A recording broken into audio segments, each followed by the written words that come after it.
Hello guys, this is Amlesh from Amlesh Multiverse. In this tutorial, how to import a CAD model into ANSYS design modeler.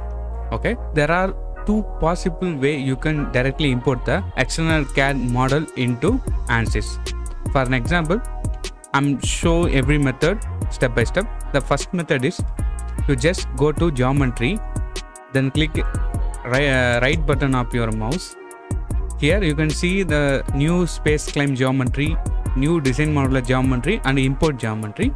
In import geometry, browse, click the browse option. Here I'm importing a SolidWorks 2D file which is drawn by SolidWorks in a surface manner. I just clicking the file, open it. So now the geometry is successfully imported it, but you have to generate the geometry inside the design modeler because we are doing with a 2D problem. So 2D problems are always can be workable in design modeler, not in space claim. Space claim is purely for 3D files. So I'm go with design modeler. Depending on the system, it will work faster or slower. So in the left side, you see the tree outline. You can see the tree outline. Here it shows the import, which means currently we are importing only one document. So it will show import one. Right click it, generate. This is one way. Or you directly just click this and press the generate or F5, whatever it is, just generate. In the bottom left corner, you can see the generating features, which indicate that it converts the SolidWorks part into design model by communicating SolidWorks. So it will take some time. Why it taking so much time means first is interact the SolidWorks file with SolidWorks, which is installed in our system. It communicates that and gathering the details from SolidWorks and importing that file into design modeler, so that it takes such amount of time to process. So finally we successfully imported the geometry file in design modeler. In the left side tree outline, you can see the two folder.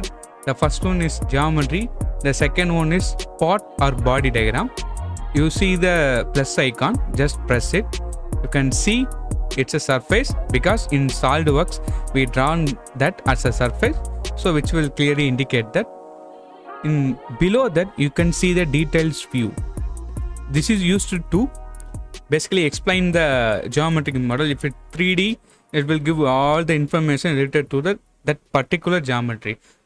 Here we have only the one surface, so it shows only the one surface in that tree outline. Corresponding detail for that geometry is shown below. Here we can clearly see a detail view. Okay, we are importing a geometry. So how can you sure that it is only 2D? So we can easily ensure that we correctly imported 2D, and the software also understand that by seeing the thickness. Here the thickness is 0 meter, which indicate it's a perfectly understood 2D CAD file in design model. So whenever you import 2D model, make sure that the thickness is 0 meter in detail view panel. This is the first method. The second method is I'm just deleting it. So when you open a design model, under the file section, import external geometry file. You can see that just left click it. It opens the same dialog box as shown earlier. Choose whatever you want and the same process. Click generate. Because finally we successfully imported the 2D file ANSYS workbench, design modeler, which is a SolidWorks file basically. I think this video is very helpful for you. If the video is helpful for you, please consider to subscribe Amlesh Multiverse. We will see you in the next tutorial video. Thanks.